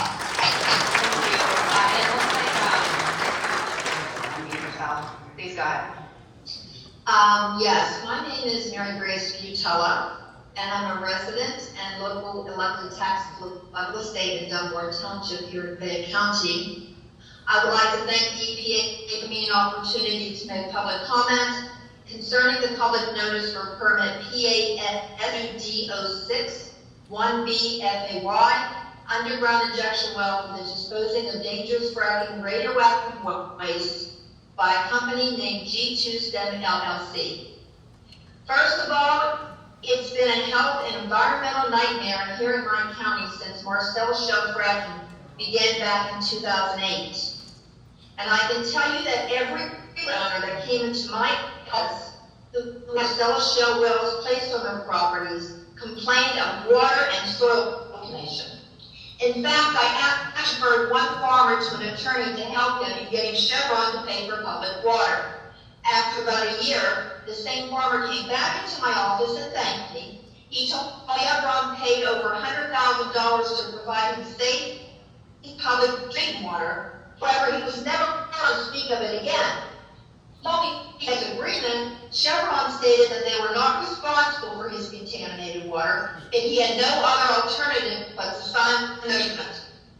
An innocent family, the Carr family, who lives on Hope Hollow Road in Springfield Township, adjacent to Nicholson Township, suffered health issues and mental anguish when a natural gas compressor was placed within 750 feet from home without a permit, and that compressor station emitted horrible smells for years, which caused the family and children to experience rashes on their body, terrible headaches, nausea, and sickness.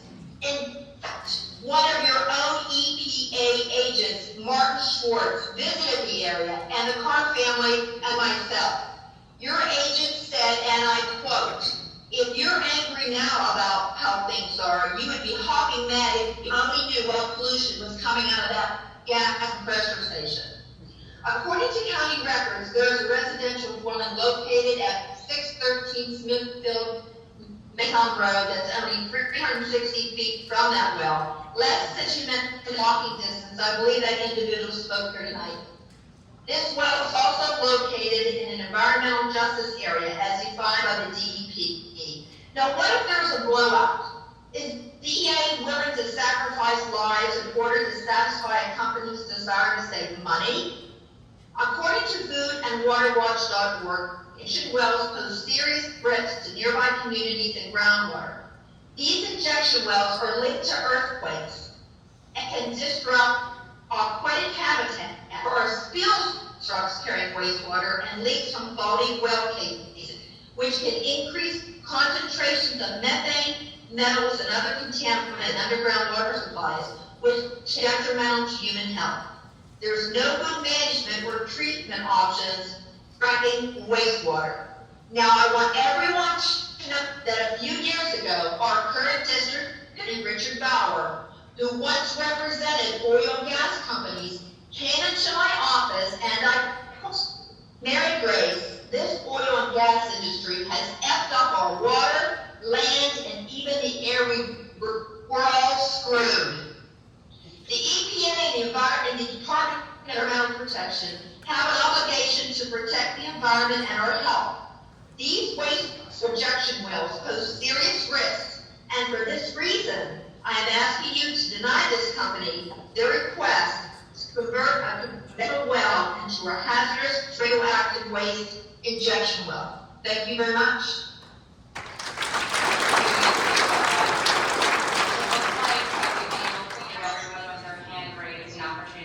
Opportunity to speak. And so on behalf of the Environmental Protection Agency, I would like to thank you all for your participation here and your well thought out comments on this proposed permit under EPA's program for underground injection control in Pennsylvania. I assure you that all of these comments will be given serious attention as we prepare a final decision. And I would also like to remind everyone that EPA extended the time for the public to submit comments until July 26th,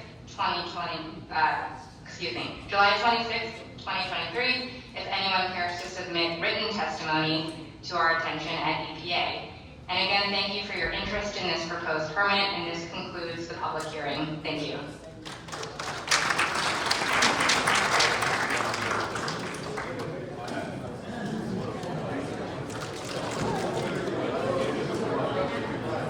Thank you for coming this evening. I want to remind you also that we are open every Sunday morning. As you can see, the roof did not fall in with you all here tonight, and I assure you, the roof will not fall in Sunday morning as well. Have a good evening.